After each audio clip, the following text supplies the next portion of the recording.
Monsieur le Président, bonjour. Bonjour. Ce lundi, lors de votre allocution aux Français, évidemment, vous avez parlé essentiellement de la France, mais vous avez appelé à une annulation massive de la dette contractée par les pays du Sud.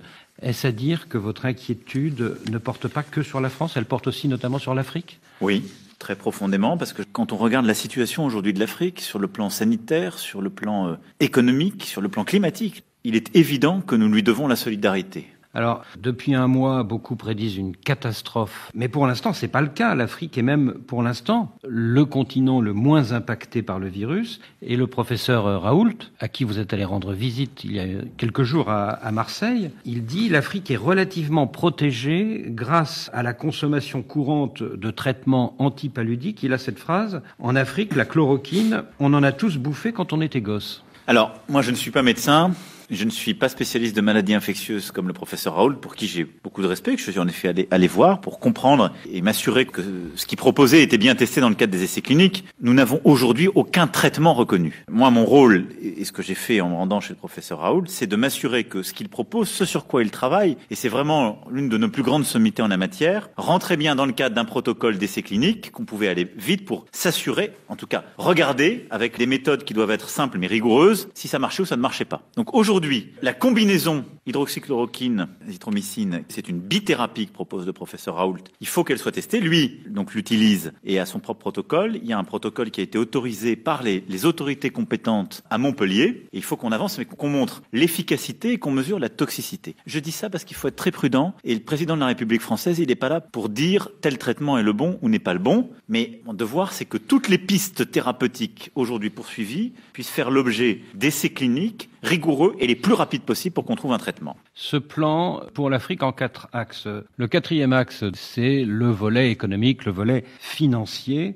Tous les ans, les pays africains doivent rembourser quelques 365 milliards de dollars à leurs créanciers. Comment allez-vous convaincre ces créanciers qui sont publics mais qui sont aussi privés et qui sont chinois, européens, américains? Comment vous allez les convaincre de renoncer à une telle somme d'argent? C'est colossal. Vous avez rappelé les chiffres et ils sont cruels. Chaque année, 1/3 de ce que l'Afrique exporte sur le plan commercial sert à servir sa dette. C'est fou. Et on a accru ce problème ces dernières années. Moi, je souhaite qu'on apporte une réponse la plus forte possible sur ce sujet parce qu'il n'est pas soutenable. Je l'ai dit hier aux Français, je suis favorable à une initiative d'annulation de dette massive. Donc, à court terme, on a eu une discussion. Il y a 4 représentants spéciaux qui ont été mandatés par l'Union africaine. Ils ont fait des propositions. Moi, j'ai souhaité qu'on reprenne leurs propositions. Leur proposition, c'est de dire moratoire. Parce qu'on a beaucoup discuté, ils ont beaucoup travaillé. Ils disent l'annulation n'y arrivera pas tout de suite. Mais le moratoire, ça veut dire quoi? Ça veut dire on ne rembourse plus les intérêts. Vous nous laissez de l'oxygène. On étale cette dette et on peut peut-être mettre tout le monde d'accord autour de cette idée. Mercredi soir, le G20 Finance doit acter,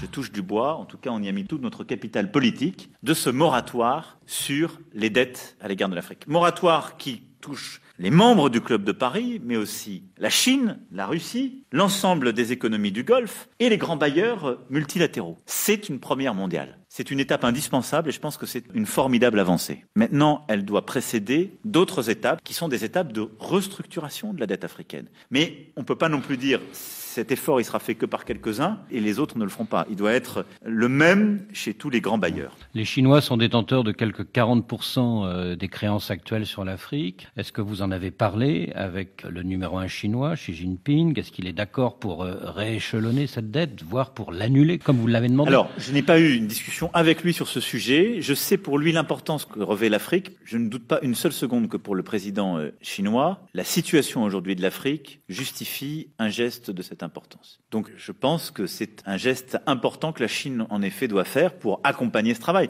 Moi, j'ai donné un horizon. Maintenant, on doit réussir tous à se mettre autour de la table et mener ce travail. Côté militaire, on apprend que 4 soldats français de l'opération Barkhane ont été testés positifs au coronavirus et que 3 d'entre eux ont été rapatriés. Est-ce que vous avez connaissance d'autres cas? Est-ce que les engagements pris à Pau pour renforcer le dispositif anti-djihadiste dans la zone des 3 frontières va être respecté ou pas? Alors, on a forcément des aléas qui sont liés au virus. D'abord, nous sommes très scrupuleux avec les militaires de la force Barkhane et c'est normal. On a une politique sanitaire très rigoureuse.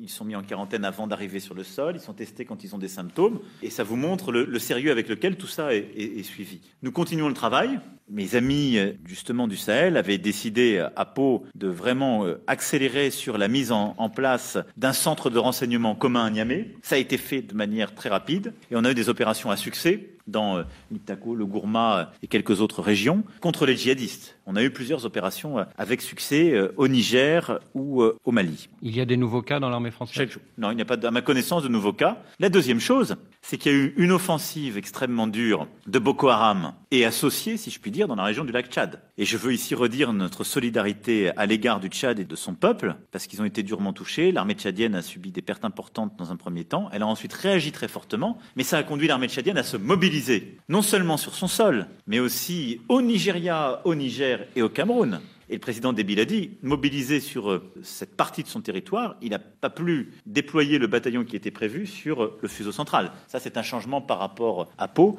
mais il est légitime parce que le terrorisme n'est pas que dans la zone des 3 frontières au Sahel, il est aussi dans la région du lac Tchad. Donc le front, il est sur plusieurs endroits. Et donc il est normal d'être aussi mobile. Il y a 2 semaines, c'était au micro de RFI et de France 24, Antonio Guterres, le secrétaire général des Nations Unies, a lancé un appel vibrant à tous les belligérants de tous les pays en guerre pour qu'ils respectent une trêve coronavirus. Comment se fait-il que vous, les 5 pays permanents du Conseil de sécurité, vous n'ayez pas relayé cet appel? Alors la France l'a relayé fortement, cet appel. Le président Xi Jinping m'a confirmé son accord, le président Trump m'a confirmé son accord, le Premier ministre Boris Johnson m'a confirmé son accord. Je pense que, à coup sûr, le président Poutine sera d'accord aussi. Le jour où il l'est, nous pouvons avoir cette visioconférence et donc le relayer avec beaucoup de solennité, de force et encore plus d'efficacité. Dans les prochains jours? Je l'espère. Vous avez parlé récemment avec Vladimir Poutine? Je lui ai parlé au début où nous avons lancé cette initiative. Depuis que j'ai eu les confirmations fermes des autres leaders, je ne lui ai pas parlé et donc je compte le faire dans les prochaines heures. Monsieur le Président, merci. Merci à vous.